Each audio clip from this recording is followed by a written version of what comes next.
Hey guys, today I'll show you a science fiction thriller TV series named Upload, Season 1. Spoilers ahead, watch out and take care.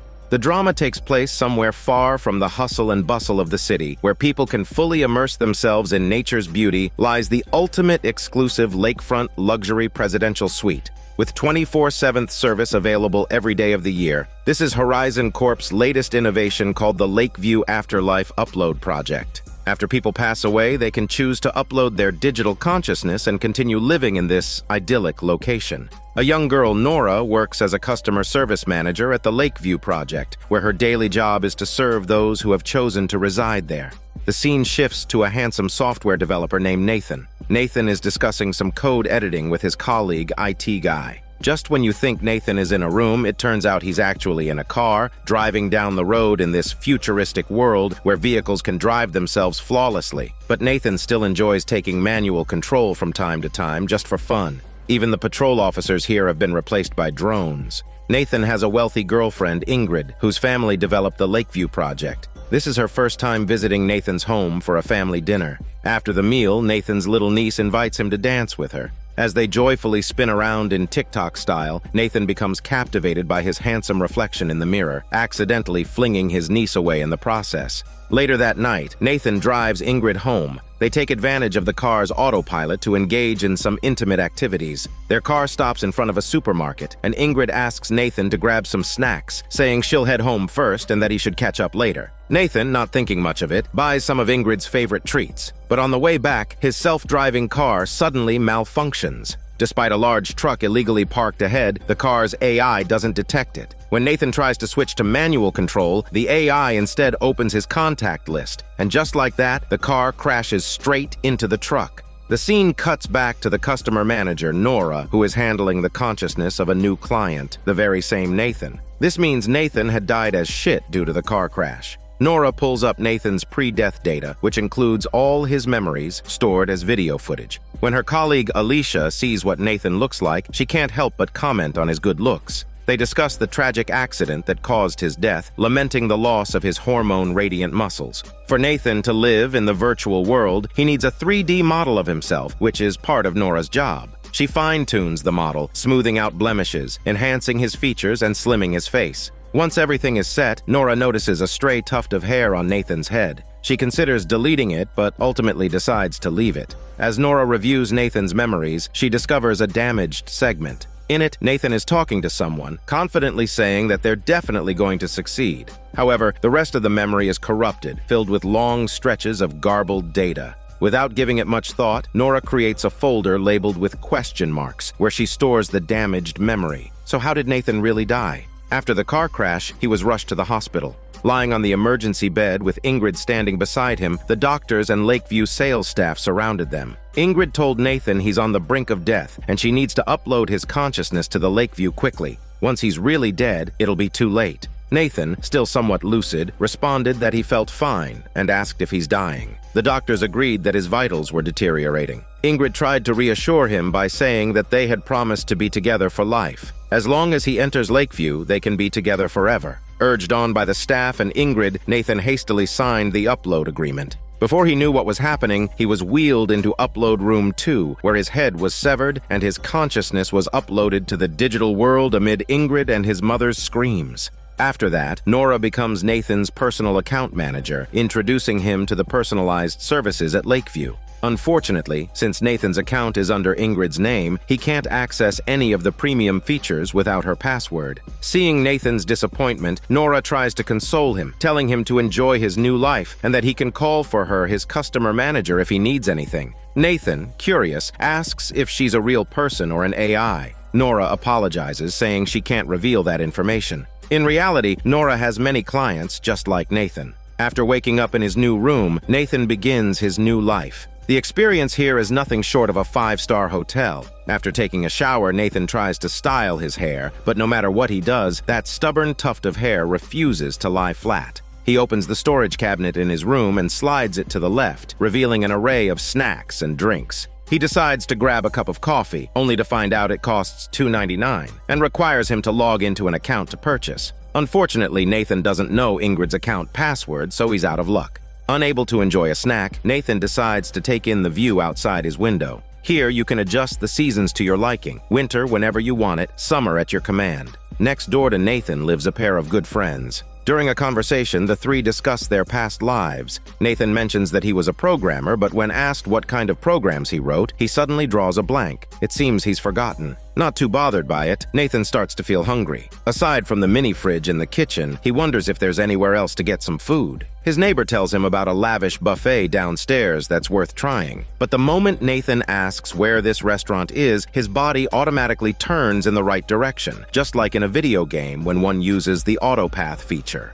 In the elevator, Nathan encounters a woman who appears in black and white. Her avatar was created from a 1961 photograph, hence the grayscale look. At the entrance to the restaurant, an AI is busy promoting chewing gum. Buying something from it would put money into the AI's account. Even in this virtual world, one can still make calls to the real world, so Nathan decides to call Ingrid to ask for her account password. However, she seems to dodge the question, skillfully avoiding giving him a direct answer. After brushing him off, Ingrid hangs up the phone. Nathan finally makes it to the buffet. The spread is incredible with so much delicious food, and it's all free. He starts selecting items, but just as he's getting into it, the clock strikes 10, signaling the end of breakfast service. In an instant, all the food in front of him vanishes. Nathan is stunned, complaining he hasn't even eaten yet. Another guy, Luke, is just as frustrated, having also missed the meal cutoff. In desperation, he walks over to a machine and forcefully opens and closes the door, which causes a bread roll to appear in the basket.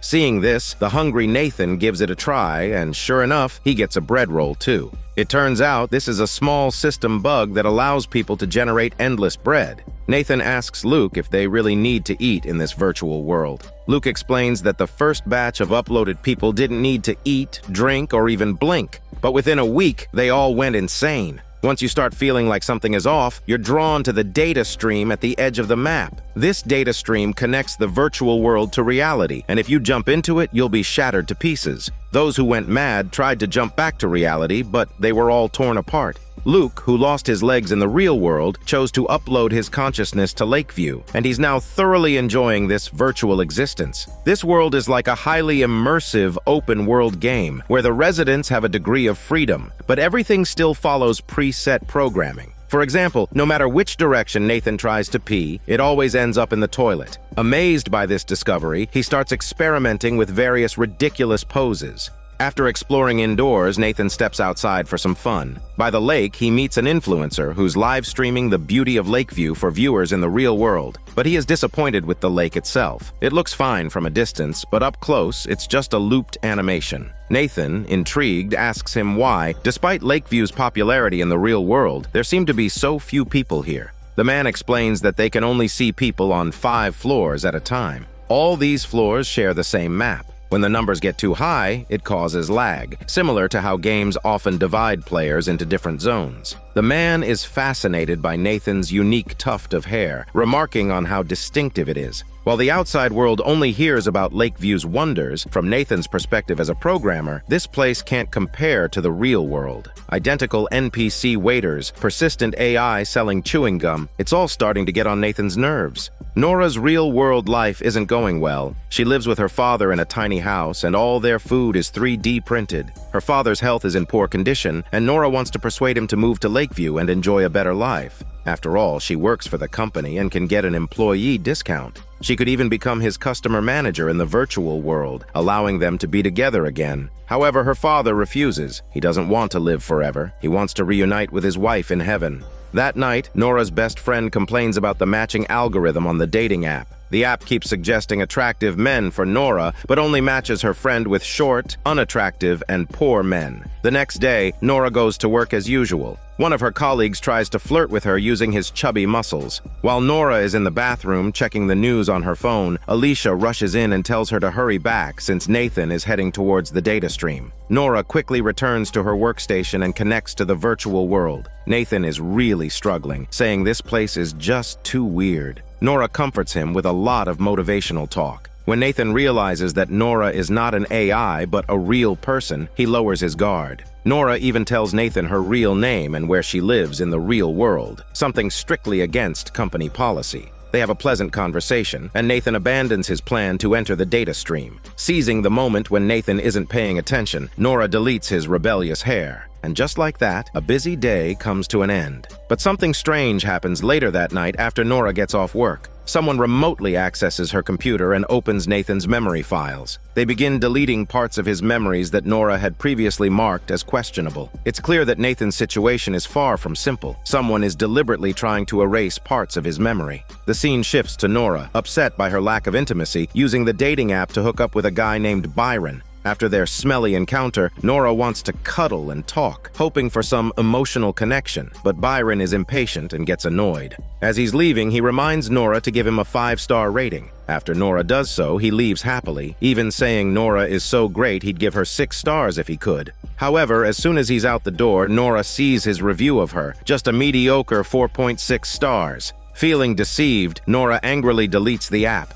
The story then shifts back to Nathan. After his near-suicidal attempt to cross the forbidden zone yesterday, he's forced to undergo pet therapy today. The NPCs offer him a choice: a rabbit, a dog, a cat, or a goat. Just then, Luke, a character Nathan met the previous day, hands him a Labrador, saying, "This thing works wonders." Nathan takes the dog back to his room and starts petting him, only to discover that the dog can talk. It turns out that, while it appears to be a dog, he's actually controlled by a human in the real world. They have a deep conversation, and Nathan, still new to this world, feels lost. He had purpose in the real world, but here it seems like all he can do is eat and wait around, with no sense of meaning. The dog gives him a task: go talk to 5 other uploaded individuals and make a friend. The story shifts back to Nora in the real world. Her boss is a moody, middle-aged woman. Nora approaches her with a loan approval from the bank, hoping to get her father uploaded to Lakeview so he can continue living. After all, employees get a discount, but her boss points out that company policy requires a minimum employee performance rating of 4.6 to qualify for the discount, and Nora's score is currently 4.598. Her boss concedes that when she reaches 4.8, the application will be signed off. Disappointed, Nora leaves.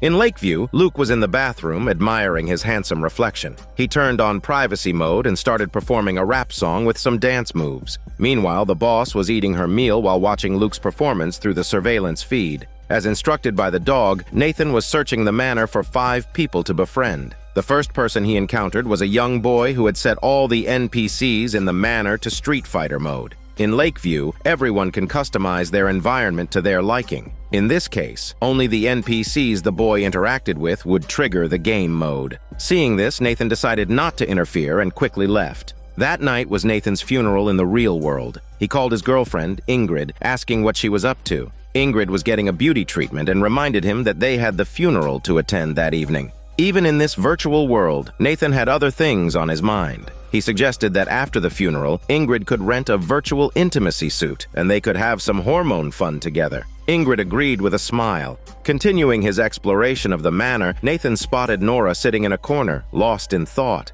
He greeted her and noticed she seemed a bit down. He asked if her matchmaking experience on the dating app last night didn't go well. This led to a discussion about the ups and downs of online dating. Suddenly, Nora froze. It turned out one of her clients was stuck in a closet, and she had to log out to help them. After resolving the issue, she returned to chat with Nathan. Nathan shared his plans for the day. He needed to complete the task given by the dog, and later that night was his funeral in the real world. Nora told him to let her know if he needed any help since he was her client after all. With that, Nora logged off. The next person Nathan encountered was an elderly man living across from him, a wealthy old man. They talked about their past professions, with Nathan mentioning he was a programmer before his death, working with friends to develop some software. But Nathan couldn't remember, claiming that it was an app that allowed people to upload their consciousness, giving everyone their own digital afterlife, free to share with friends and family. The old man jokingly suggested that Nathan was murdered because he threatened a $600 billion industry. It made sense. If Lakeview was like a massive online game, then the place where Nathan and others resided was the official server. Nathan's idea to develop a private server would allow anyone to set up their own. The old man's words planted a seed of doubt in Nathan's mind. Next, Nathan met a grumpy old professor who spoke rather harshly. Meanwhile, Nora was having a tough time at work. Her boss had insisted that Nora's work rating reach 4.8 before she'd approve the employee discount. The more Nora tried, the harder it became to reach that score. The bratty kid named Dylan called Nora for help. He wanted to reconnect with an old friend but couldn't reach them, so he asked Nora to contact the friend in the real world. Reluctantly, Nora reached out to Dylan's friend, who explained that they used to be best friends, but Dylan had died when he was 11 years old and remained stuck at that age, while the friend was now 18. Dylan wanted them to keep playing Street Fighter and Pokemon, but the friend had outgrown those games. Understanding his feelings, Nora returned to Dylan and gently relayed the message. But Dylan didn't care. When things didn't go his way, he blamed Nora, giving her a 3-star rating. Nora's work score dropped to 4.5. Then there was the wealthy old man. He loved playing a duck hunting game, and Nora had to play the part of the ducks for him to shoot at. Dissatisfied with the game, the old man gave her another 3-star rating. Nathan, passing by, noticed all of this. When Nora finally took a break, Nathan called her over and, without saying much, spammed her with 5-star ratings.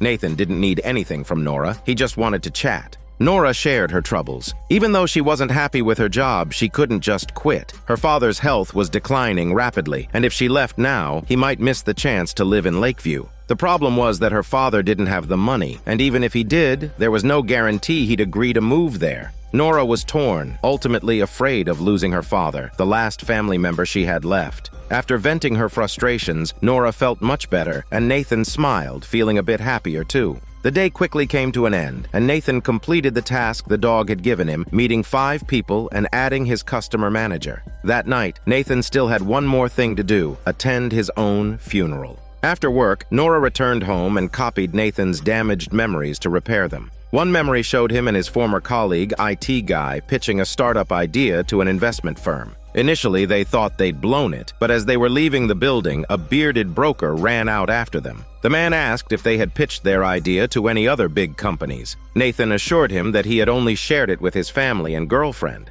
The bearded broker was thrilled and asked them to keep it under wraps as they planned to offer an exclusive investment. Just as this memory played out, a notification popped up on Nora's screen indicating that Nathan's funeral was in 30 minutes. In a subplot, Ingrid followed Nathan's suggestion, visiting a virtual reality shop specializing in intimacy suits. The shop owner eagerly introduced her to their latest products, emphasizing how comfortable they were to wear and how enjoyable they were to use. The suit's fingers could inflate, and the partner in the virtual world could transform into a majestic horse, giving Ingrid the sensation of riding through the fields. Although intrigued, Ingrid was put off when she saw how the suits were cleaned and quickly left the store. The other subplot revolved around Nathan's car accident. A blonde woman wearing glasses was investigating the wrecked vehicle and discovered that its AI system was severely damaged. The driving footage from the night of the accident was also irretrievable, which piqued her curiosity. This shows that Nathan's accident seemed far from accidental. Previously, Nathan seemed to recall a software program he had once worked on, but the details were still hazy. The words of the wealthy old man living across from him only deepened the suspicions about the true nature of Nathan's accident. The scene shifts to an American TV network covering a groundbreaking story, the first ever human consciousness download. If successful, it would mean that humanity had finally achieved true immortality. A company named Oscar had successfully cloned a human using DNA and planned to download the original person's consciousness into the clone. This billionaire spent nearly $4 billion to win the bidding for this chance, and the entire process was broadcast live. Initially, everything seemed to be going smoothly, and the billionaire successfully transferred his consciousness into the clone. He was ecstatic, proclaiming that living in the real world was the only way to truly live. But suddenly, blood started streaming from his nose, and he began to feel unwell. Alarms blared as his vital signs plummeted. The billionaire demanded to be uploaded immediately, but before the staff could react, his head exploded, and the live broadcast cut out. The download experiment had failed. Back to Nathan. That night, his funeral was scheduled. Ingrid used AI technology to enter Lakeview and help Nathan choose an outfit for the event. Nathan initially picked a standard suit, but Ingrid found it too plain and unimpressive. After much deliberation, she chose a blindingly green outfit for him, complete with a tie and socks in matching eco-friendly shades. There was no arguing. Since Ingrid controlled everything in this world, Nathan had to accept her choice. Despite the odd outfit, Nathan was actually looking forward to his funeral. He imagined many friends and relatives would come to see him one last time. At the same time, the live broadcast was airing the consciousness download experiment. Nathan had high hopes for the download process, but the unexpected failure left him shocked. Meanwhile, the mortuary was ready, and Ingrid logged off to attend the funeral in person. At the mortuary, Ingrid had turned Nathan's funeral into a high-end social event. Before the ceremony began, Ingrid encountered one of Nathan's old friends, Lady Bro, who had always coveted Ingrid, and with Nathan out of the picture, he wasted no time making a move on her, embracing her, and suggesting that while Nathan could no longer satisfy her, he could. Meanwhile, Nathan, dressed in his glaringly green suit, headed to the virtual world's chapel. Luke offered to accompany him since, besides Nora, he was the person Nathan had talked to the most in Lakeview. As they entered the chapel, they encountered a black and white figure waiting for Nathan. This mysterious woman turned out to be Ingrid's grandmother, who would be over 100 years old. Luke, seeing the grandmother, couldn't help but remark that she was quite the beauty. In the real world, Nora arrived at a suburban church, which served as the satellite location for Nathan's funeral. She swiped to unlock the screen, connecting to the main event where Nathan and Ingrid were located. Nathan appeared on a massive touchscreen display. Ingrid introduced Nathan to her parents, and her father, seeing that Nathan was doing well, mentioned that since their family developed the Lakeview project, they had unlimited data access there. This detail about data access is important and will come up later. Next, Nathan greeted his old friend, Lady Bro, with their unique handshake. Finally, he saw his mother and other family members. The only person truly grieving Nathan's death was his mother. Since Nathan's upload, the family's income had plummeted. Curious, Nathan asked if IT Guy hadn't provided them with any stock dividends.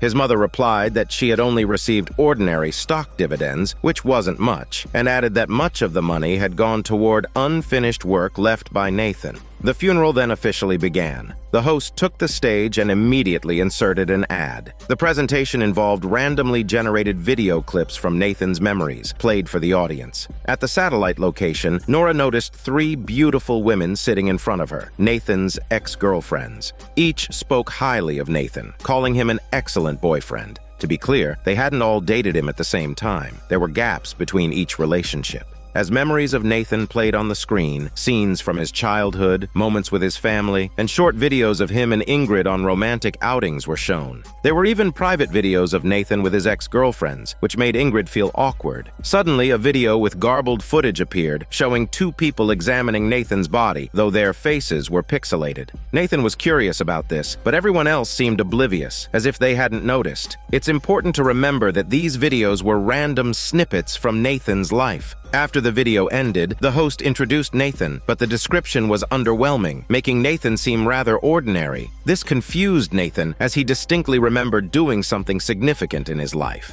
Ingrid dismissed his achievements, saying they didn't count since he hadn't succeeded. As mentioned before, Ingrid had turned Nathan's funeral into a high-end social event, where guests chatted among themselves, largely ignoring Nathan, who was reduced to mere background noise. During the event, the blonde woman approached Ingrid for a conversation. She was investigating the truth behind Nathan's car accident. Ingrid appeared uneasy as the blonde woman pointed out that Nathan's upload at the hospital seemed suspicious, especially since hospital records showed that Nathan was recovering and wasn't in critical condition. Ingrid, uninterested in explaining, excused herself as she had to give a speech. Ingrid took the stage and expressed her gratitude to everyone for taking the time to attend. She began to commemorate someone who had experienced a tragic fate, and Nathan assumed she was talking about him. But to his surprise, Ingrid mentioned the name of another person, the billionaire who had died from the failed consciousness download earlier. Ingrid then launched into a tirade about the dangers of downloading consciousness, highlighting how the unfortunate billionaire had only survived for 4 seconds in his cloned body before it exploded, all while spending $4 billion. She sarcastically asked if anyone in the audience wanted to try it themselves.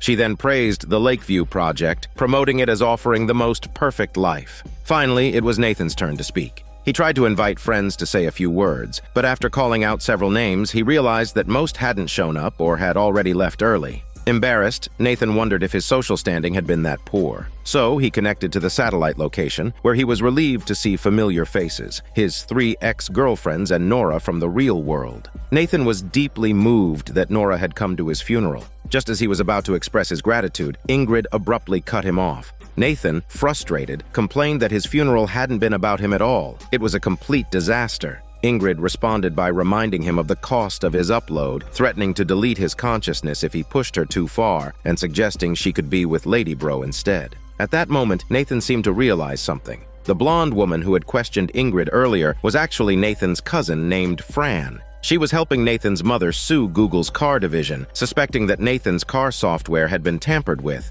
When Nathan tried to recall if he had any enemies in the real world, his memory was foggy, likely due to some memory damage. He also questioned how his cousin Fran could be conducting an investigation. Fran dismissed his doubts, proudly claiming her expertise in puzzle games. Nathan had no choice but to let her continue the investigation.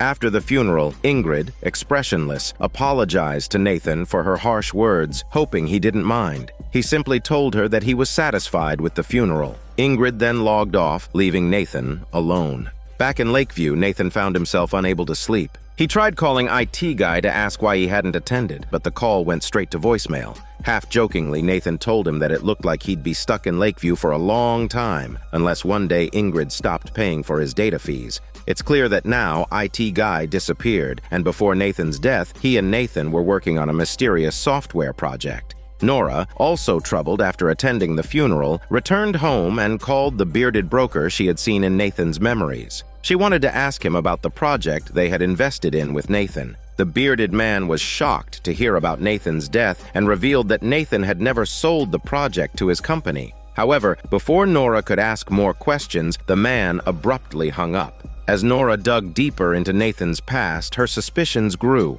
The scene shifts to Nathan playing golf with the wealthy old man who lives across from him. But Nathan needs to buy a golf club first. In this virtual world, clubs come with a price tag, 1,200 or 300 options. Seeing Nathan hesitate, the old man generously offers to cover the cost, letting Nathan choose whichever he wants. Nathan, puzzled, asks if it was a bit wasteful to spend $20,000 just to teach him how to play golf. But in the virtual world, the old man doesn't care at all. He's worth $50 billion after all. To add to the fun, he even summons an NPC version of professional golfer Arnold Palmer to join them, all so he can mock him. The old man still holds a grudge from when a young Arnold Palmer disrupted one of his romantic pursuits. Perhaps this is what billionaires find entertaining. Later, Nathan shares this encounter with Nora. Ever since his funeral, Nathan has been searching for a sense of purpose. He wants to contribute, to find work in Lakeview. However, Nora explains that company policy forbids this, leaving Nathan disappointed. To help him understand why, Nora decides to show Nathan something. They take an elevator down to the 2G floor, the lowest level in Lakeview, where the residents are referred to as the 2G group.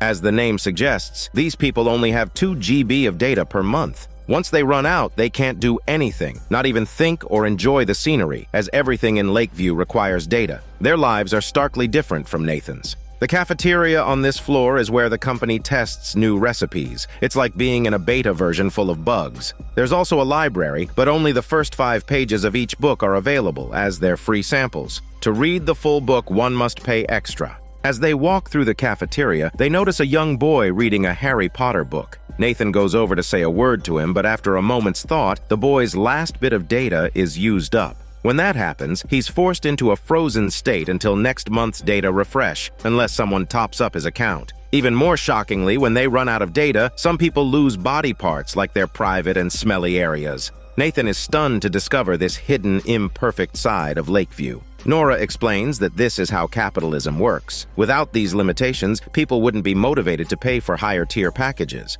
Suddenly, Nathan finds a new goal. Perhaps he can help the 2G group, maybe by bringing them food from the upper levels. After all, he has unlimited data. Just as they're talking, Ingrid calls, reminding Nathan to prepare for an interview that's about to start. Nathan remembers that Ingrid had scheduled a newspaper interview for him that morning. In the real world, Ingrid is at home being interviewed. The main topic is how she maintains a loving relationship with her virtual boyfriend. During the preparations, Ingrid's recent shoulder blade surgery causes her new implants to puncture the cushion she's leaning on. When Nathan logs in for the interview, the reporter asks how they manage a relationship despite their different forms of existence. Nathan replies that their relationship is real, but notes that Ingrid completely controls him. Ingrid explains that when Nathan had his sudden accident, he didn't have a Lakeview account, so she had to add him to her own. She also touches on their lack of intimacy, claiming that Nathan needed time to adjust to his new life. Nathan, however, bluntly states that Ingrid found the virtual intimacy suit disgusting and refused to use it.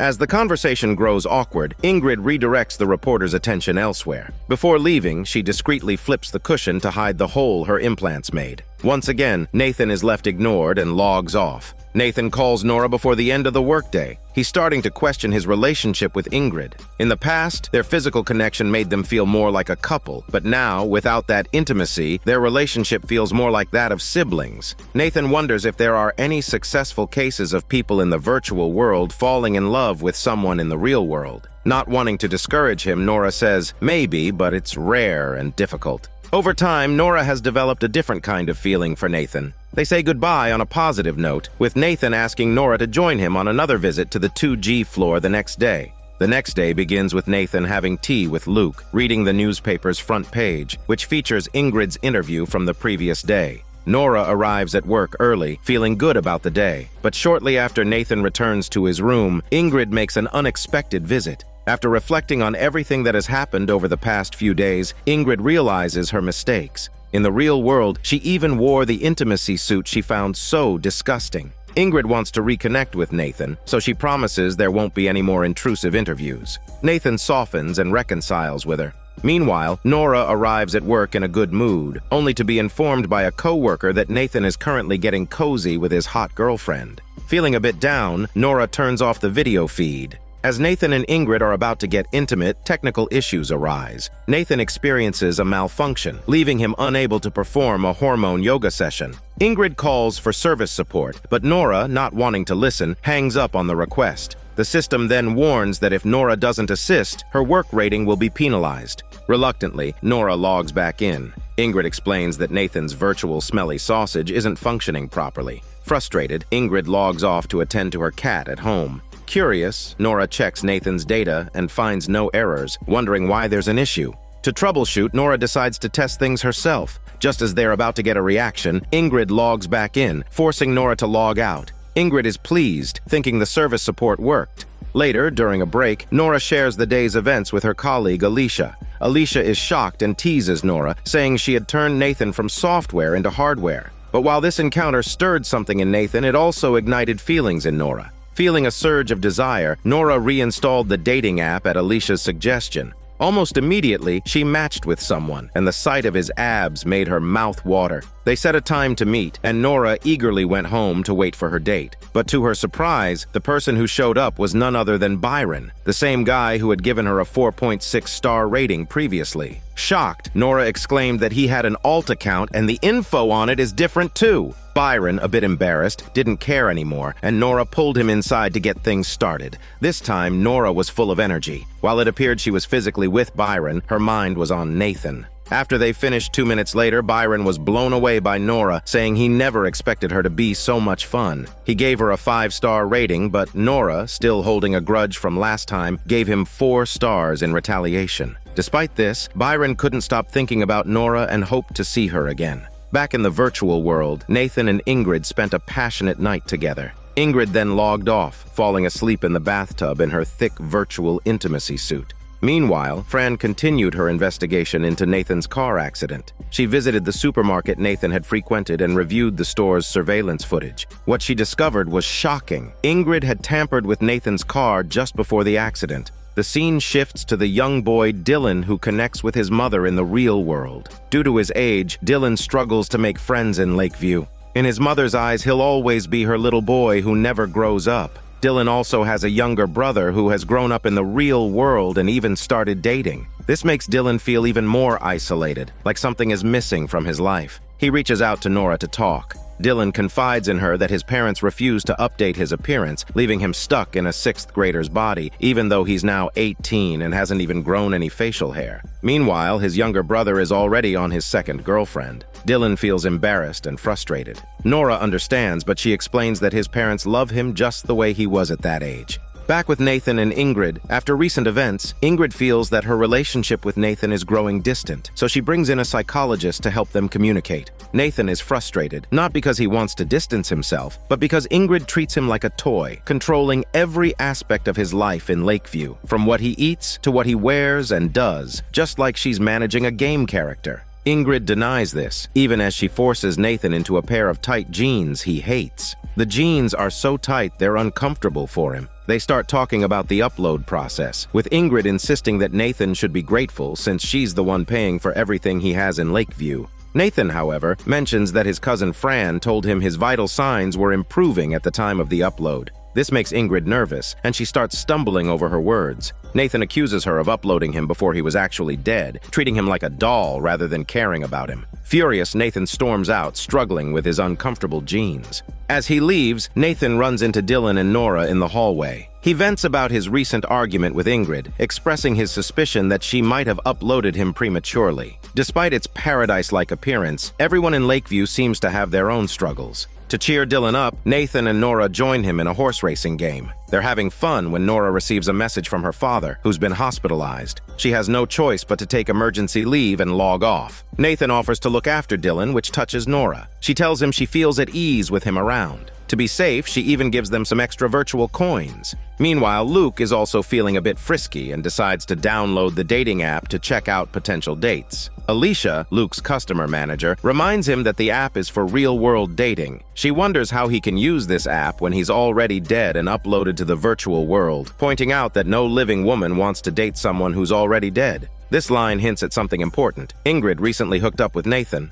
Luke brushes off the warning, saying he's just reminiscing about the good old days. Alicia warns him not to cause trouble, saying she's keeping an eye on him. The scene shifts again to Nathan and Dylan having drinks when Luke shows up, telling Nathan that he created 2 fake accounts and arranged dates for them with some attractive women living in Lakeview. He explains that there's a hotel floor in the community specifically designed for hosting virtual parties for the living. Dylan knows about this hotel floor, but uploaded residents like them aren't allowed to go there. So, Luke suggests they visit a place called the Gray Market to find a hacker who can help them access the hotel floor. Hearing about the Gray Market and its array of hackers tech, Nathan is intrigued. With some persuasion from Luke and Dylan, the three decide to head to the Gray Market. Everyone knows that Lakeview is essentially a large, open-world 3D game. Like any game, it has a map, and the Gray Market exists outside that map. Lakeview's map is surrounded by an invisible barrier made of green hedges, but there's a glitch in one part of the hedge that allows people to bypass it and enter the void outside the map.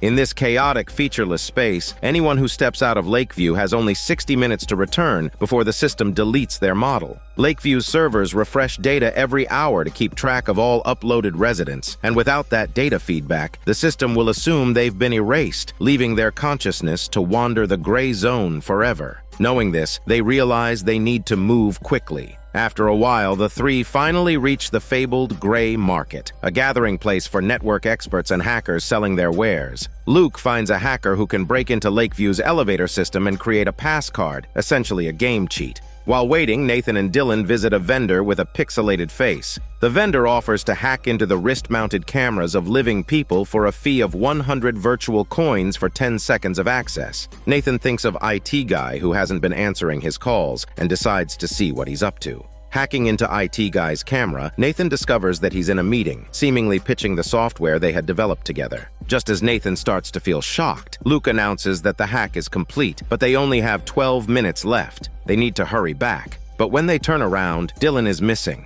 After a frantic search, they find him at an inconspicuous stall, getting what looks like a tattoo. However, he's actually injecting himself with a youth catalyst, a mod that will alter his avatar to grow up overnight. This modification could finally make him look like the adult he's supposed to be. Once everything was settled, the trio had only a few minutes left before they risked being wiped from the system. They sprinted back to Lakeview, barely making it with just seconds to spare. Luke handed Nathan a copy of the elevator hack card, inviting him to meet up later at the hotel floor. Meanwhile, Nathan escorted the now exhausted Dylan back to his room. Luke used the hack card to access the elevator. Normally, the NPC wouldn't take him to the hotel floor, but after swiping the card, it complied. The hotel floor was filled with living people using AR technology to attend a party. Luke met up with the 2 girls he had arranged to meet. Here's a detail that shows Luke's good nature. He only hugged the girl he had arranged for himself, while he politely greeted the girl he had set up for Nathan. Back with Nora, she hurriedly arrived at the hospital, relieved to find that her father wasn't in any serious danger.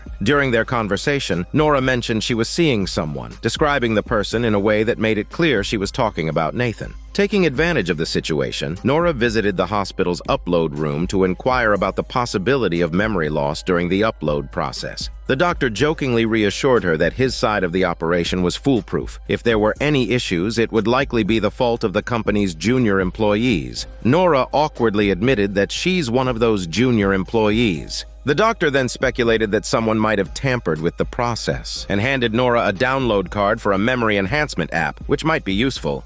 Back at the office, Nora worked on restoring some of Nathan's damaged memories. She was now able to view parts of his memory that had previously been inaccessible. However, she noticed something strange. The folders she had labeled with question marks, which contained Nathan's memories, had significantly fewer files than before. Thankfully, Nora had made a backup of Nathan's memories on a USB drive, and upon comparing the two, she realized a lot was missing. It dawned on her that someone might have tampered with her computer. Back in Lakeview, Dylan woke up to find that his body had indeed changed. He had transformed from a young boy into a young woman. He wandered around the lobby half-naked, causing quite a commotion. Nora received complaints and quickly logged in to handle the situation. It wasn't long before she caught Nathan in the act. He was supposed to be looking after Dylan, but instead, they had risked their data being deleted by going to the gray market. To make matters worse, Dylan had used a growth mod, but ended up with a female avatar. The mod Dylan used, labeled XX, was intended for females, while XY is for males. Alicia suspected that Luke was behind this. She wondered where he had gone. Meanwhile, Luke was still on the hotel floor, passionately tongue-massaging the girl he had met. Alicia arrived just in time to ruin his fun, informing the girl that Luke was actually dead and now just an upload. The girl was horrified and immediately logged off. True to his nature, Luke tried to charm another girl, but she also logged off without a word. The mess left by Nathan and Dylan fell to Nora to clean up. She had to reprogram Dylan and restore his original data. As Nora sat at her computer, she exchanged a knowing smile with Nathan. Despite their mischief, they were like children exploring a new world, playful yet kind-hearted. And so, another eventful day at Lakeview came to a close. Fran was sitting in her AI-driven car, on her way to meet the bearded broker who had appeared earlier. She was only minutes away. After ending her video call, she began reading up on news articles about the broker. In one of the photos from a tech conference, Fran noticed something unusual. In the background, Nathan's friend and colleague, IT Guy, was talking to Ingrid's father. It seems that they have known each other all along. Suddenly, Fran's AI-driven vehicle went out of control, speeding toward the seaside dock before crashing straight into the water. The scene shifts to Nora accompanying her father on a bike ride. The dock's billboard continuously replays news about the recent consciousness download incident. As Nora and her father chat, she suddenly freezes, revealing that Nora is actually accompanying her father in the virtual world. She receives a hookup text from Byron. Her father, aware of her feelings for Nathan, asks if she likes him because she knows his memories so well. He suggests she take some time to get to know Byron better. So Nora replies to Byron saying she can't meet tonight but is available tomorrow.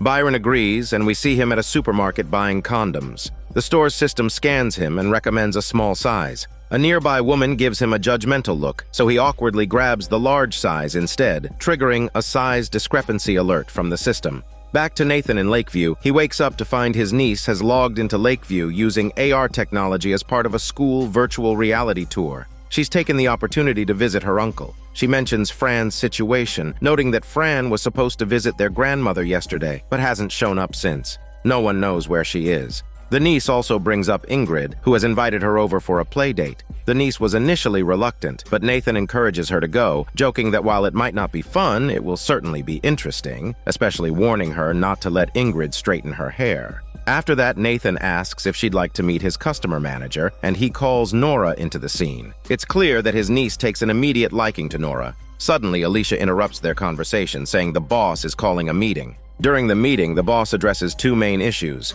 First, Alicia had received a complaint from Luke, who was upset that she ruined his date last time. The boss warns Alicia that another bad review could cost her money. Second, there's a new promotional campaign for Nokia cookies, with a generous budget from the sponsor. The boss specifically tells Nora that she's counting on her, even though selling things isn't Nora's strong suit. Determined, Nora first approaches Nathan, needing to complete 10 promotions that day. She asks Nathan to fast forward through her advertisement, which he does. After finally finishing the pitch, they start chatting again. Nathan invites Nora to watch the sunset with him later, but she declines, saying she has plans, referring to her date with Byron. Nathan feels a bit awkward and disappointed. Alicia tracked down Luke, who was enjoying a luxurious spa treatment. Luke wasn't following the rules, causing chaos in the manor. He had found a way to exploit an NPC glitch, riding on the NPC to access a paid area without spending any money. Alicia, frustrated, remarked that out of all her clients, Luke was the most troublesome, always trying to freeload. Luke, unfazed, told her to blame her system for having so many bugs. Realizing that reasoning wouldn't work, Alicia decided to get tough. In the real world, she switched to her private voice system, warning Luke to stop causing trouble or face serious consequences. Luke then tried to bargain, suggesting that Alicia provide him with unlimited free Nokia cookies in exchange for his cooperation. Alicia, not amused, sarcastically retorted that he really is a greedy dog. She already gave him free gorditas, and he devoured them. Luke denied this, flipping her off in defiance. Alicia responded by yanking off his middle finger, telling him she'd return it when his attitude improved. Sure enough, Luke exploited another glitch to snag a pile of cookies, hiding in the spa tub to binge eat. Alicia found him again, and this time, Luke flipped her off with both ring fingers. Alicia promptly removed those too before logging off. Without his fingers, Luke couldn't even open the door to his room. Alicia taunted him, saying that if he apologized, she'd give them back. Meanwhile, the boss noticed something was off in the surveillance feed and logged in. Luke quickly complained to the boss, saying that Alicia had taken his fingers. He offered to drop the issue if Alicia apologized. Alicia felt he was pushing his luck, but the boss told her to apologize. Just as Alicia was about to lose her temper, Luke switched gears, claiming they were just joking. He even praised Alicia to the boss, suggesting she deserved an Employee of the Month award. The boss replied that they didn't do awards, but suggested Luke could tip Alicia instead. Luke declined, and the boss, logging off, remarked that she wouldn't have tipped either. In the end, Alicia returned Luke's fingers, throwing in an extra one for good measure. Meanwhile, Nora met up with Byron at a rather low-end restaurant. Previously, their hormone encounters had been purely physical, but now, sitting down for a proper conversation, Nora realized they were completely different people. Many of Byron's habits and views were things Nora found hard to tolerate. But unlike the virtual world, where you can just log off if you don't like someone, reality doesn't work that way. Nora decided to give it another shot and invited Byron to visit her workplace.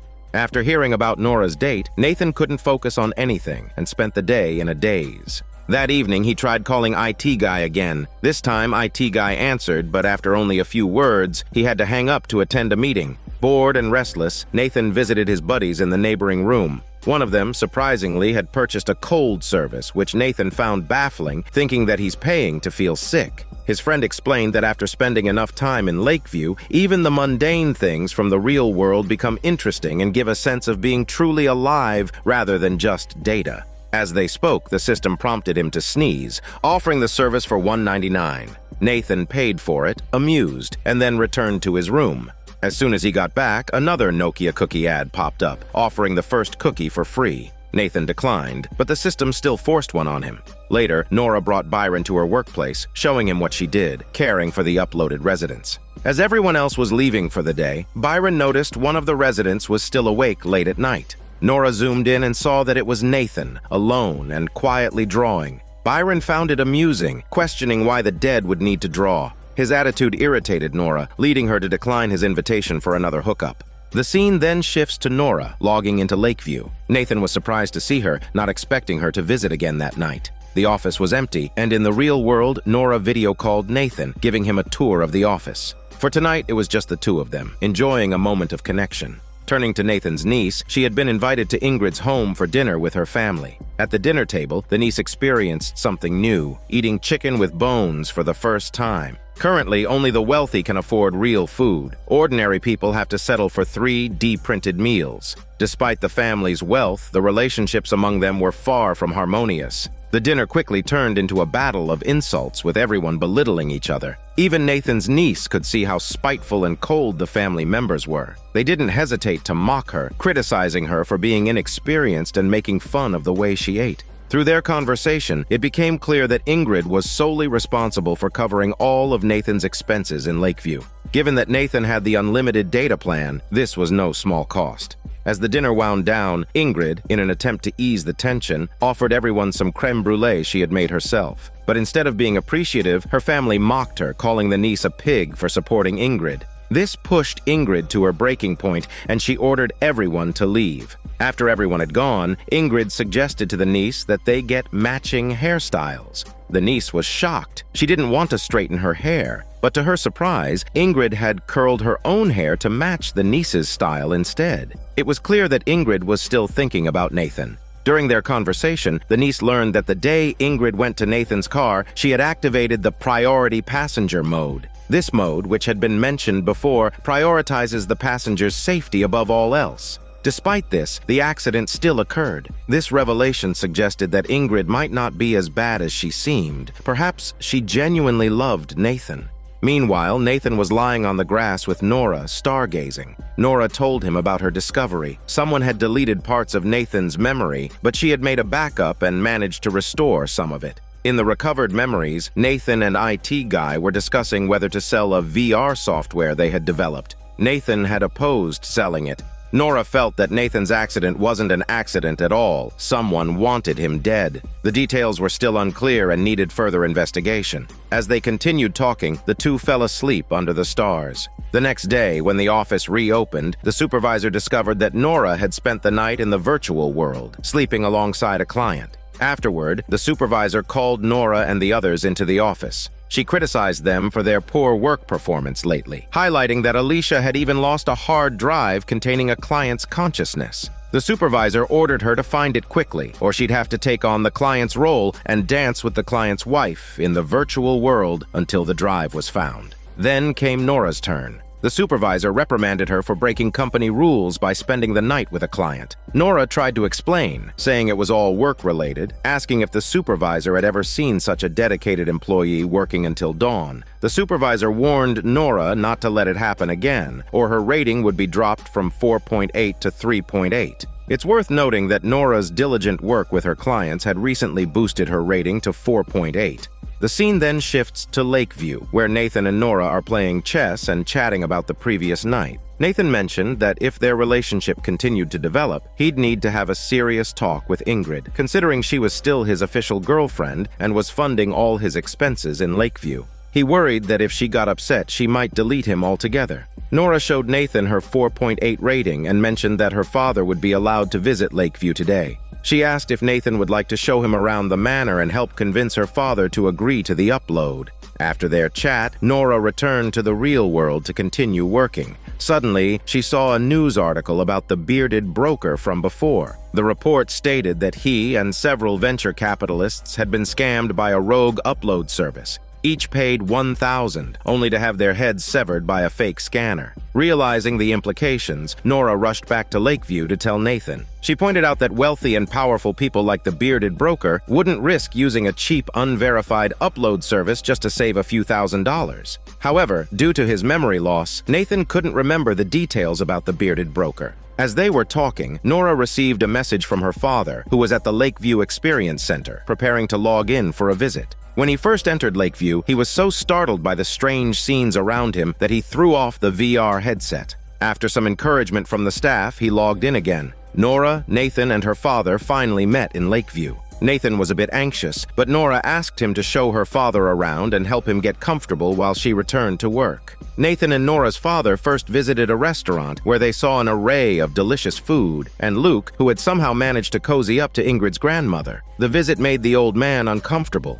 Despite the impressive surroundings, he stuck to his belief that entering heaven after death was much more appealing than living in a digital world. To him, existing as Data was meaningless, especially when his wife was waiting for him in heaven. Nora, watching Nathan's conversation with her father from afar, felt a bit disheartened. She urged Nathan to say something comforting. Meanwhile, Nora noticed that the supervisor had hurriedly left her office without closing the door. Seizing the opportunity, Nora asked Alicia to cover for her while she sneaked into the supervisor's office to check for any information about Nathan. Back in Lakeview, Nathan took Nora's father to a place called the Memory Salon, where people's deep memories could be read and played back as videos. The old man suggested that Nathan try it out, and Nathan agreed, confident that he had nothing to hide. The old man wanted to revisit a memory of his last time exercising with his father. However, the most recent memory Nathan had of his father was from his childhood, playing together. This made Nathan a bit emotional, hinting at some unresolved feelings between them.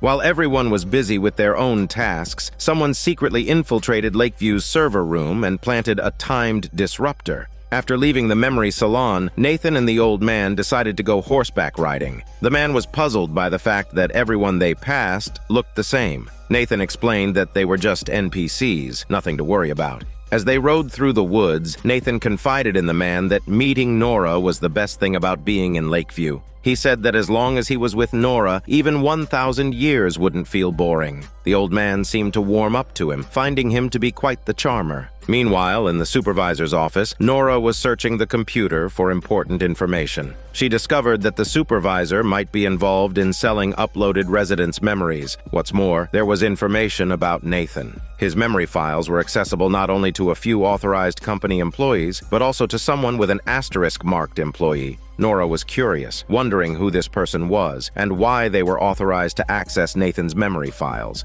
Just then, the disruptor planted in the server room exploded, causing all the company's computers to crash. At the same time, Lakeview transformed into a cartoonish version, with all the uploaded residents turning into cartoon characters. The company staff had no idea what was happening and quickly evacuated the office. The supervisor's computer also went down. Nora waited patiently, and soon the servers rebooted, restoring the supervisor's computer and normalcy in Lakeview. Nora resumed her search for the asterisk-marked employee, but found that the global employee database didn't have any matching records. It seemed like a fake account had been authorized to access Nathan's memories. At that moment, the employees who had left returned to the office. Alicia noticed that the supervisor was back and quickly texted Nora, who managed to slip out of the office just in time. The server outage, which lasted about 5 minutes, hadn't caused too much trouble. The supervisor, unaware of what had happened, planned to blame the power company. With the coast clear, Nora logged back into Lakeview. Nathan and Nora's father had just finished their tour and returned. The man was quite pleased with Nathan's behavior that day, suggesting that Nora's wish might come true. Her father might agree to be uploaded. The story then shifts to Ingrid, who attended a support group. The women there were all dealing with the challenges of having their loved ones uploaded. One woman mentioned that her husband, who had been uploaded 3 years ago, hadn't contacted her since. Their relationship had grown so distant that she could go a month without thinking of him, and he didn't send her any emails or messages. The counselor immediately identified the problem. She hadn't enabled her message notifications. When it was Ingrid's turn to share, she revealed something she'd been hiding from Nathan. She had slept with one of his close friends. Additionally, Ingrid confessed that she wanted to disconnect Nathan, though not permanently, just 6 or 7 days a week. The group was puzzled for the reason. Ingrid explained that her air conditioner broke and she didn't have the money to fix it. If she didn't ask her father for more money, she wouldn't be able to continue paying for Nathan's data usage. It seemed that Ingrid was under a lot of pressure. Nora and her father were on their way home, driving back from the Lakeview experience. During the ride, her father shared his thoughts on the visit, particularly about Nathan. He admitted that after spending time with Nathan, he found him to be a good person with decent taste. However, he lamented that it would have been so much better if Nora had met Nathan while he was still alive. Now he wasn't exactly the best person to be in a relationship with, given that he was no longer living. Ultimately, her father decided against uploading himself. He preferred to go to heaven to be with his wife, which made Nora feel a bit downcast. The scene shifts to Nathan visiting the memory salon to review some of his memories from when he was alive. One segment showed him having an argument with IT guy in the office, but due to corrupted data, the conversation was completely garbled, rendering the important details unintelligible. The staff member at the salon, who wasn't an NPC but a real person sitting across from Nora in the real world, mentioned she had never seen such a case before. The elderly woman suggested that Nathan focus on recalling happier memories instead of dwelling on the corrupted ones. Nathan decided to revisit his memories from the previous Thursday, which piqued the woman's curiosity since no one had ever requested to review memories after their upload. The memory Nathan chose was a scene where he and Nora were happily chatting by the lakeside dock. During their conversation, Nathan mentioned Nora by name. This was significant because Lakeview staff are forbidden from revealing their real names to clients. The elderly woman immediately noticed something was off and slyly questioned Nathan about how he knew his customer manager's name. Nathan awkwardly brushed it off, claiming it was probably a system glitch, but the explanation was obviously weak. Cut to the real world where Nora was being questioned by her supervisor about how Nathan had learned her name. According to company policy, uploaded residents should never know the names of their customer managers, and the managers shouldn't form deep emotional connections with them. Nora tried to cover it up by blaming the supervisor, saying she must have called her name too loudly during a previous encounter, and Nathan overheard it. The supervisor wasn't buying it and held Nora responsible, promptly suspending her and ordering her to pack up and go home. With no other choice, Nora left. Nathan, unaware of Nora's suspension, wondered why she hadn't come to see him that day. As he wandered around, Lakeview bombarded him with pop-up ads, which Luke likened to the intrusive ads on some smartphone apps nowadays.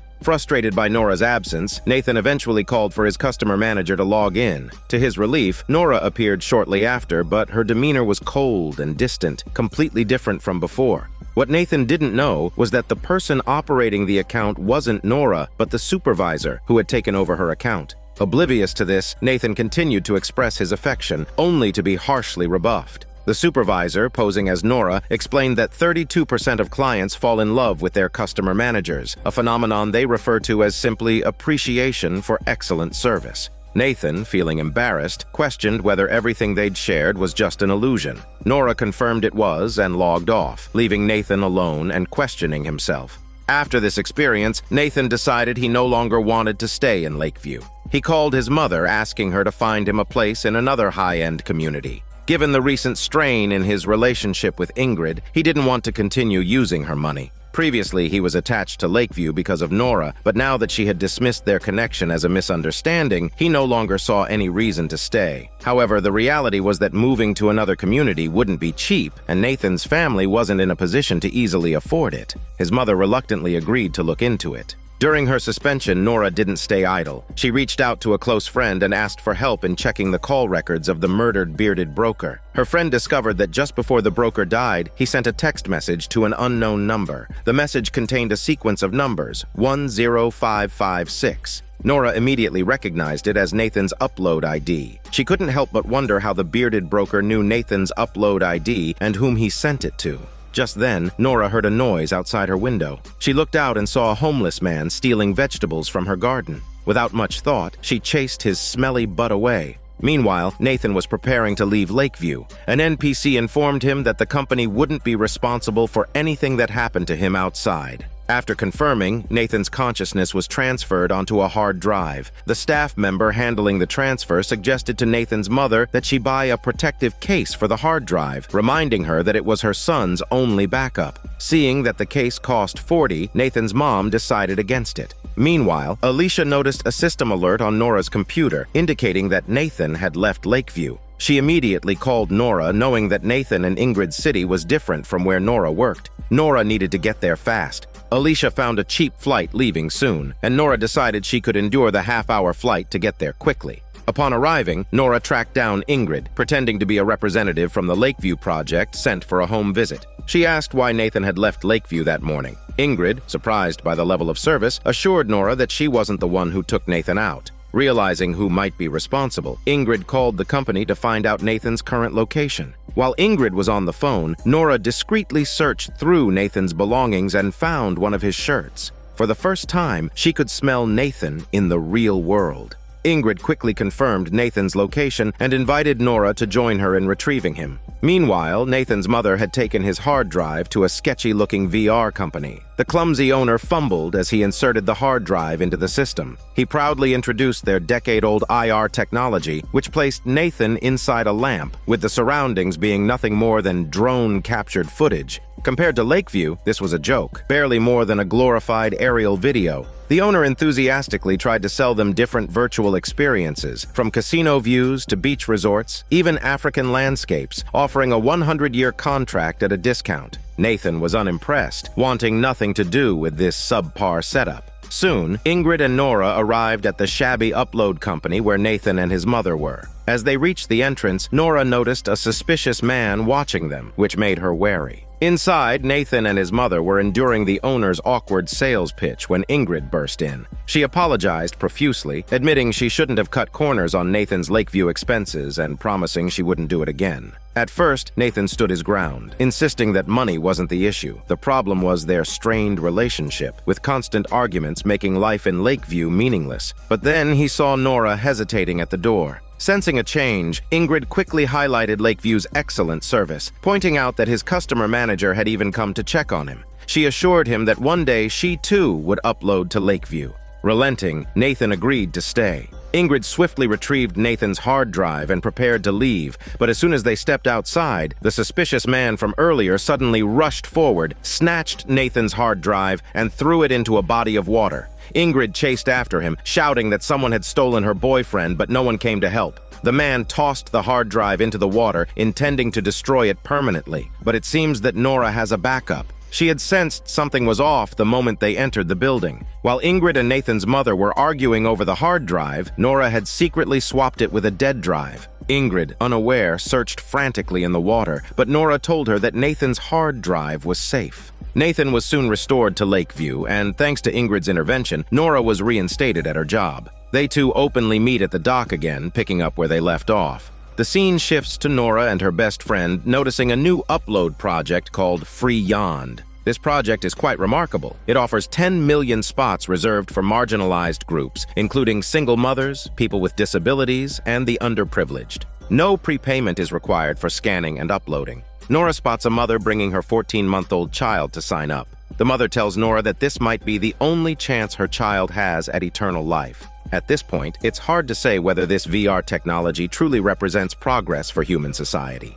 Back to Lakeview, a notice in the Manor's lobby announces a major system update coming tomorrow. The new version promises a completely new experience. Nathan and Luke discuss the update, noting that residents of Lakeview can only taste sweet and salty flavors so far. This update will introduce bitter, sour, and umami tastes. But Nathan isn't interested in these changes. His focus is on Ingrid and Nora. He wants to break up with Ingrid, but doesn't have the money to cover his expenses at Lakeview. So he plans to stay with Ingrid until February, hoping to find his former colleague IT guy or some other solution by then. Luke bluntly criticizes Nathan, saying he can't have his cake and eat it too.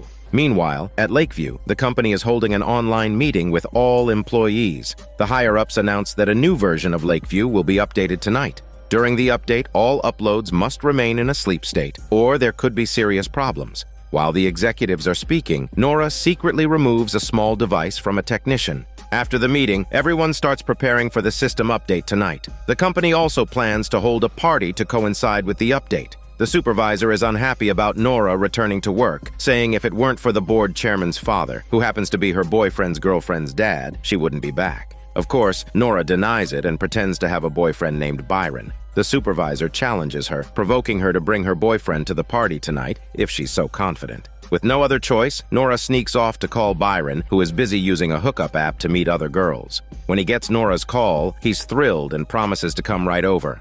As for Nathan, he's still struggling to figure out how to pay for his stay at Lakeview. He thinks of his mother, and they meet with a lawyer. The lawyer explains that since Nathan's account is tied to Ingrid's, she can delete him at any time. His mother doesn't have the money to open a new account for him. She suggests the 2G floor as an alternative. The lawyer informs them that without money, Nathan's consciousness will be frozen until payment is received. He mentions that Nathan could try applying for the popular Freeyond project, which he would likely qualify for given his financial situation. Nathan, however, refuses. He wants to stay in Lakeview. The lawyer logs off, thinking Nathan is dreaming. Nathan asks his mother if there's any other way besides money. The mother then reveals that the lawyer wants to sleep with her, and if she agrees, he'll find a way. Nathan naturally refuses. Desperate, he thinks of IT Guy, hoping he might have the money to cover the costs. Nathan calls IT Guy, explaining his predicament at Lakeview, but the call goes unanswered as usual, leaving him to send a voicemail.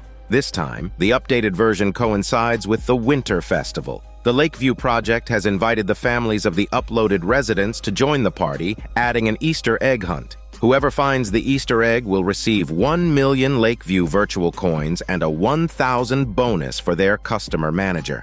Alicia is eager for Luke to find it, so she can claim the 1,000 reward. Luke is equally determined, as winning the 1 million coins would ensure Nathan could stay at Lakeview. Motivated by this, everyone enthusiastically starts searching. In the real world, Nora, to avoid suspicion from her supervisor, brings Byron to the office. While caring for Nathan, Nora also puts on a display of affection with Byron in front of the supervisor. Poor Byron has no idea that he's being used as a mere prop. Meanwhile, Nathan finally receives a call back from IT Guy. Nathan starts to suspect that IT Guy might have been the one who killed him and sold the technology to Freeyond. IT Guy, completely bewildered, denies it, admitting that the worst thing he did was sleep with Ingrid. Nathan is taken aback by how quickly the conversation escalated, asking how IT Guy ended up sleeping with Ingrid. But there's no point in dwelling on it now. Nathan needs money. IT Guy transfers the remaining $3,000 from his account to Nathan, which was meant for a server upgrade. This amount is just enough for Nathan to live on the 2G floor for a while. With the funds secured, Nathan begins the process of applying for a transfer within the system. There's a particularly ironic moment when Nathan informs an NPC, who has always been kind to him, about his move to the 2G floor. He asks the NPC to prepare his luggage for the next day. Upon hearing that Nathan is transferring due to a lack of funds, the NPC's attitude changes instantly. In the real world, Ingrid also receives the news that Nathan is moving to the 2G floor. She rushes to Lakeview and finds Nathan, initially thinking that her financial contribution was insufficient, causing Nathan to transfer. She offers to increase his spending allowance by 10%, but Nathan insists that money isn't the issue. He wants to break up with her. In desperation, Ingrid accidentally reveals that everything she's done was to protect Nathan, as someone is trying to completely destroy him. By keeping the account under her name, she's been able to keep these threats at bay. It turns out, Ingrid knows the truth about Nathan's car accident and that he was deliberately uploaded. When Nathan presses her for more information, Ingrid logs off and leaves. Back at the office, during a moment of affection with Byron, Nora notices the argument between Nathan and Ingrid. She sneaks into a storage room and logs in using the company's backup computer. Nora tells Nathan that the tech team mentioned tonight's update will put all uploaded people to sleep. Those who don't fall asleep will have all their memories reset. This could be an opportunity for Nathan to try and recover his damaged memories. Nathan decides to take the risk. He then informs Nora that he has officially broken up with Ingrid, meaning they can now be together. Overjoyed, Nora gives Nathan a code device, something she stole from a tech guy earlier. The code device allows him to modify some of the system's back-end data. With this, their relationship deepens, while the naive Ingrid is heartbroken over the breakup. She cries uncontrollably like a giant baby at home, smudging her makeup. Her father scolds her, saying she's making such a fuss over a poor guy and tells her to stop acting like a child. Ingrid reveals that she was the child who overheard their scheme and switched Nathan's car to prioritize passenger protection. It seems Ingrid really does know the truth. Hearing this, her father decides not to hold back anymore and plans to take Nathan down for good. Meanwhile, Alicia continues to help Luke search for the Easter egg. The system indicates that the egg is located on the dock by the lake, but despite normally being sharp, Luke's brain seems to freeze at the crucial moment. No matter how much Alicia hints, he doesn't understand and refuses to check the nearby crate. In the end, the Easter egg is found by the billionaire old man who lives across from Nathan. For him, the prize money is trivial. The billionaire generously gives the 1,000 reward to Alicia, leaving Luke in a daze. As night falls, everyone in Lakeview prepares to sleep for the update. The staff makes final preparations for the big update. In his room, Nathan plays with the code device Nora gave him, finding it quite handy as it allows him to access the back-end management mode. Nora tells Nathan to go to sleep, promising to check on him later.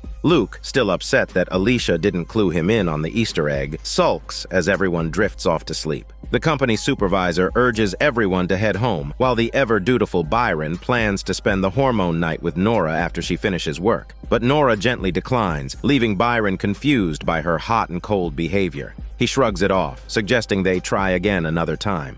After everyone had left, the supervisor initiated the Lakeview system update. She then went downstairs to remind everyone that tomorrow is a brand new day, so be sure to arrive at work on time. Once everyone was gone, Nora quietly sneaked back into the office. Earlier, she had tampered with the door lock so that the back door remained unlocked. Nora then logged in and woke Nathan, who was asleep.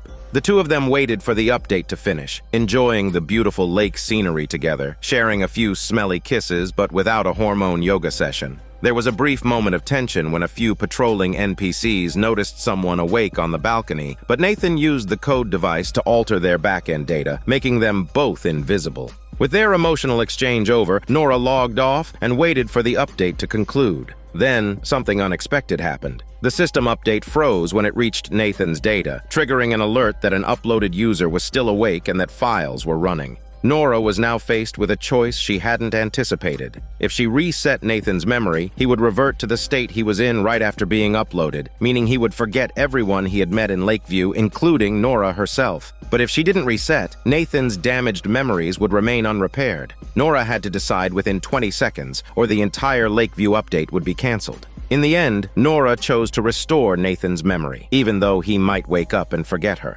The scene shifts to the Lakeview update being completed, and the uploaded residents start waking up in the virtual world. Nora, filled with anticipation, prepares to reboot Nathan, hoping he might remember her after all. The trick from the night before worked. Nathan's damaged memories have been fully restored. He remembers the car accident and even recalls that the suspicious hitman was watching him. He also clearly remembers his argument with IT Guy. We had always assumed that IT Guy betrayed Nathan, but it turns out that Nathan was the one who betrayed him. Nathan wanted to collaborate with Ingrid's father to sell the newly developed VR software to their company. IT Guy refused, wanting to use the software to provide affordable upload experiences to more people. This disagreement led to their fallout. Afterward, Ingrid's father invited Nathan to his home, suggesting that if a public acquisition wasn't possible, they could negotiate privately. Perhaps Nathan could make a copy of the software's code and hand it over. Nathan responded that it would be difficult unless the price was very high.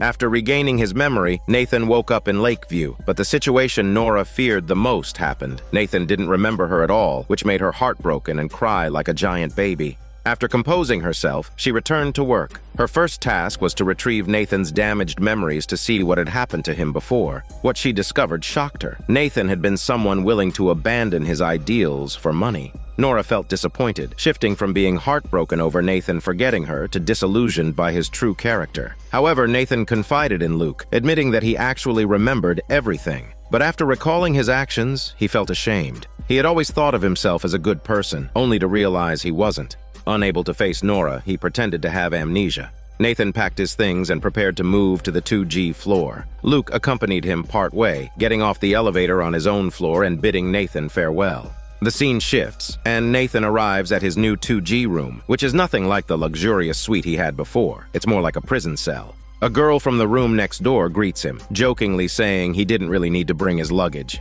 As soon as she says this, the clothes Nathan brought with him disappear. From now on, Nathan has to start monitoring his data usage carefully. He must avoid doing anything that consumes too much data, like thinking too hard. He needs to relax because every action depletes a bit of his remaining data. Nathan, still worried about Nora, decides to call her. By this time, Nora has already learned what kind of person Nathan truly is and hangs up on him. After repeated pleas from Nathan, Nora reluctantly logs in and visits him on the 2G floor of Lakeview. But now, without the unlimited data and the one-on-one service, luxuries that were possible only thanks to Ingrid's high spending, with limited data and no lavish settings, how could a relationship with an uploaded person in a basic 2G room possibly work out? Nora starts to question their future together. While she is connected with Nathan, the suspicious hitman from before sneaks into her house through a grow bag. Nora receives a security alert from her home system and logs off to check. The hitman is right behind her, ready to kill her. Nora quickly jumps out of a window to escape, and Nathan, watching everything unfold on the video feed, sees it all.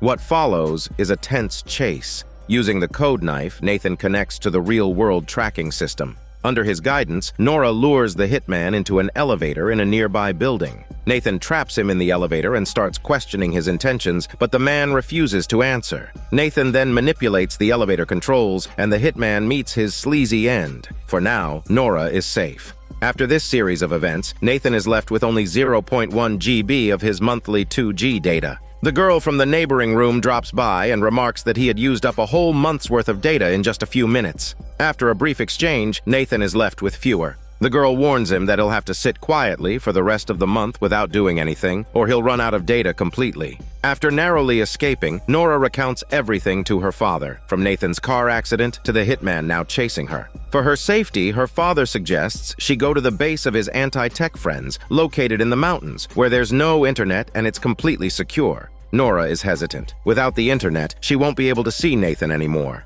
After much deliberation, Nora decides to call Nathan. Although Nathan made mistakes, she believes he isn't a bad person. Someone is trying to kill him to cover up the truth. Despite everything, Nora realizes she still loves Nathan. She shares all of this with him, but just as she finishes, Nathan's data runs out, and he freezes, though not before shedding a tear of gratitude. The next morning, to avoid further danger, Nora calls on the ever-reliable Byron. The two of them plan to head to a safe place together. Meanwhile, Nathan, having exhausted his data, remains frozen. In the final moments, someone enters Nathan's room. It's Ingrid. She adds 1 GB of data to his account, reviving him. Ingrid reveals that she has uploaded herself to Lakeview to be with Nathan. Nathan is in shock, but before he can say much, his data runs out again and he freezes mid-sentence. The season ends on a cliffhanger, leaving many questions to be answered in the second season.